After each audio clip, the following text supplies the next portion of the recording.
An important video course allocation से related. कुछ छोटी सी बात है, काफ़ी दिनों से मतलब जब से कोर्स एलोकेशन स्टार्ट हुआ है 3-4 दिन से, तो बच्चों के ऐसे मैसेजेस आना मतलब स्वाभाविक सी बात है कि ऐसे मैसेज आने वाले थे, मुझे पता था।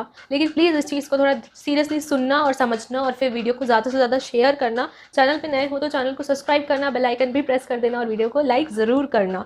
क्या है ना, कुछ बच्चों के डाउट्स आ रहे हैं कि दीदी अगर हमें आर्ट्स का कॉम्बिनेशन नहीं चाहिए, सोशल का कॉम्बिनेशन चाहिए, मान लीजिए ऐसे बच्चे लिखते हैं, मान लीजिए दीदी या सपोज करिए दीदी हमें आर्ट्स का सब्जेक्ट कॉम्बिनेशन नहीं चाहिए और हमारे जो मार्क्स है उसके हिसाब से क्या हमें सोशल साइंस का जो सब्जेक्ट कॉम्बिनेशन होगा वो चाहिए होगा, तो हम आर्ट्स की फ़ी पेमेंट क्यों करें, या आर्ट्स की फ़ी पेमेंट करते तो हमें सोशल साइंस का जब अलॉटमेंट होगा तो हम उसके लिए क्या करेंगे। ऐसे क्वेश्चंस आ रहे हैं। मान लीजिए कि हमने बीकॉम में एडमिशन ले लिया लेकिन मेरा मन नहीं है बीकॉम में पढ़ने का, हमें सोशल साइंस या आर्ट्स पढ़ना है, तो दीदी मान लीजिए हम फीस पेमेंट इसकी कर देते हैं तो क्या होगा। तो ऐसे जो सवाल आ रहे हैं ना वो इस वीडियो के थ्रू मैं क्लियर आउट कर देती हूँ। जब भी आपका कोर्स एलोकेशन का मैसेज आए ना तो बिना माने फ़ी पेमेंट कर दीजिए। चाहे आप मेन कैंपस का कोर्स एलोकेशन रेगुलर सीट पे कर रहे हो या एफिलेटेड कॉलेजेस का रेगुलर पे कर रहे हो। ऐसा भी एक सवाल आया था कि दीदी मान लीजिए कि हम BA-LLB का मैक्सिमम अमाउंट पे कर देते हैं लेकिन हमें BA-LLB नहीं करना है, तो प्लीज़ किसी और की सीट ब्लॉक मत करिए, ठीक है। क्योंकि इससे क्या होता है ना, पहली चीज़, अगर आपको एडमिशन लेना है तो आपने माइंडसेट बनाया हुआ है arts, social science, BCom, BA-LLB या फिर BSc जो भी आपका अंडर ग्रेजुएशन का कोर्स है, तो हम आपको यही सजेशन देंगे, पहले एडमिशन सिक्योर करिए। जो भी फ़ी अमाउंट पेमेंट करनी है आप करिए। 2 बार ही पेमेंट हो जाता है। जैसे आप आर्ट्स का भी पे कर देते हो, गलती से आप सोशल साइंस का पे कर देते हो, आप बीकॉम का पे कर देते हो, आपको BA का करना है, ऐसा भी हो रहा है। मल्टीपल कोर्सेज में भी बच्चों का ऑप्शन आएगा, डिफरेंट सब्जेक्ट कॉम्बिनेशन में भी ऑप्शन आएगा। प्रीफरेंस एंट्री, दीदी हमको ये सब्जेक्ट कॉम्बिनेशन नहीं चाहिए, तो क्या बिना पेमेंट किए दूसरा अपग्रेडेशन वाला जो है, अपग्रेड होने वाला जो सब्जेक्ट कॉम्बिनेशन है, क्या वो मिल पाएगा क्या। तो ऐसा नहीं होगा, ध्यान दीजिएगा, ऐसा नहीं होता है। एक बारी आपको पेमेंट करना होगा, आप भला सीट को लॉक मत करिएगा, तो वो अपग्रेड हो सकता है या आपको दूसरा कोई और कोर्स का ऑप्शन आ सकता है। जब ऐसी सिचुएशन होती है ना, तो एक कोर्स का जो आपने फ़ी पहले पेमेंट की होगी, जो भी अमाउंट पेमेंट की होगी, वो दूसरे कोर्स में ट्रांसफ़र हो जाएगी ऑटोमेटिकली। ये सारी चीज़ें होंगी। जब आप किसी एक के अगेंस्ट में दूसरी चीज़ को, ऑप्शन को ग्रैब करोगे, तो पहले वाला ऑप्शन ऑटोमेटिकली हट जाएगा, ठीक है, वो कैंसिल हो जाएगा, दूसरी जगह आपकी फ़ीस ट्रांसफ़र हो जाएगी किसी एक कोर्स में। जैसे BA आर्ट्स, सोशल साइंस की ही बात कर लेते हैं। आर्ट्स का आपको अलॉटमेंट आ गया, आपका मन नहीं है ये सब्जेक्ट कॉम्बिनेशन पढ़ने का, तो आपने बस फ़ी पेमेंट की है, आपने सीट लॉक नहीं की है। सीट लॉक करने का एक मेल का फॉर्मेट BHU इन्फोपीडिया ने टेलीग्राम पे शेयर किया है।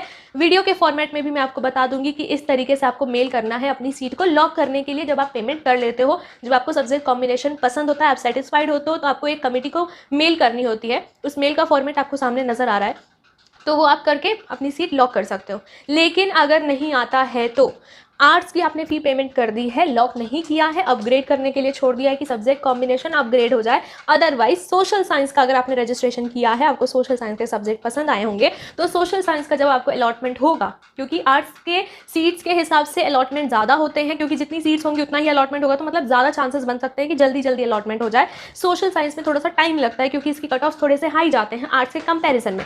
फर्स्ट राउंड का कट ऑफ आया है तो सेकंड राउंड आएगा, थर्ड राउंड आएगा, फोर्थ राउंड आएगा, एफिलेटेड का आएगा। इस तरीके से आपका कट ऑफ का सीरीज चलेगा। डिफरेंट राउंड में डिफरेंट लेवल्स में आपके एडमिशन प्रोसीजर समाप्त होंगे, ठीक है, सॉरी। लेकिन पहली बात ध्यान दीजिएगा, जब भी आपका कोर्स एलोकेशन का मैसेज आए, आप फ़ी पेमेंट कर दीजिएगा।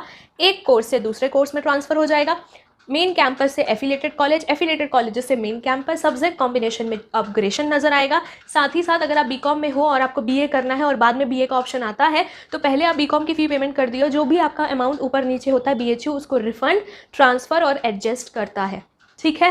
प्लीज़ परेशान मत हो क्योंकि मेरे पास ऐसे क्वेश्चन आ रहे हैं, इसीलिए ये वीडियो मैंने शॉर्ट तरीके से समझाने की कोशिश की। हाँ, थोड़ी वीडियो लॉन्ग हो गई होगी बेसिकली, लेकिन फिर भी समझाने की कोशिश की है क्योंकि ये सीरियसली मुद्दा है। आपके पास जब कोर्स एलोकेशन का मैसेज आए तो डाउट मत रखो, पे कर दीजिए, और पे करने के बाद उसको लॉक मत करिए, वो अपने आप अपग्रेड होगा। दूसरा कोर्स अलॉट होना होगा तो वो अलॉट होगा, तो एक कैंसिल हो जाएगा और उसमें ट्रांसफ़र हो जाएगा।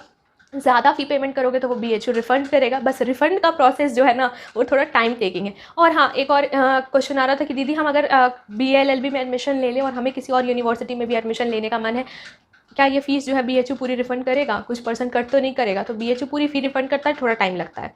तो आप फ़ी पेमेंट कर दीजिए। इफ़ इन केस आपको चेंज करना होगा, रिफ़ंड कराना होगा, कैंसिल कराना होगा, उसके लिए क्लेम फॉर्म आते हैं, वो फिलअप कर दीजिएगा, बस थोड़ा टाइम लगेगा, ठीक है। समझ आ गया ना चीज़ें। फ़ी पेमेंट करने के बाद भला लॉक मत करना, अपग्रेड करने के लिए छोड़ देना, दूसरे कोर्स आएंगे तो उसमें आप ट्रांसफ़र भी हो सकता है। Stay safe, stay healthy, all the best. Wait for, जिनका भी कोर्स एलोकेशन नहीं आया है वो वेट करेंगे। बाकी happy Diwali to everybody, happy Dhanteras, signing of.